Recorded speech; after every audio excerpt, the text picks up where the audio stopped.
Hi, I'm Christopher Clarey, sports writer and author, and longtime New York Times tennis writer for 30 years with the Times and the International Herald Tribune. One of the perks of that job was getting a chance to cover big time tennis and cover the big three.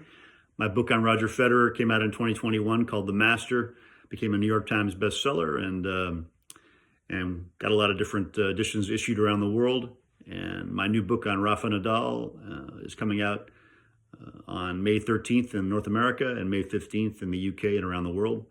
It's titled The Warrior, Rafael Nadal and His Kingdom of Clay, and it really explores both Nadal's career in great detail and sort of the code that created the great player that he became, and his connection to his home island of Mallorca, of course, and the tools that allowed him to become a great champion.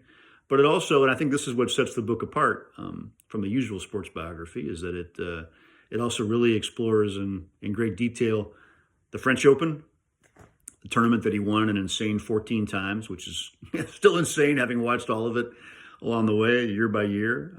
I think also a little bit insane to Rafa too.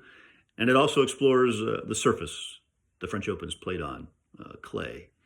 And I really wanted to go deep on both Nadal and his mentality, and also on the tournament and the surface, which I think will define him going forward.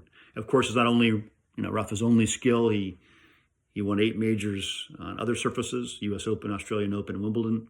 8 majors will put him in the same category in terms of majors won as Andre Agassi or Ivan Lendl. So obviously, Rafa would have been a great champion even without the clay.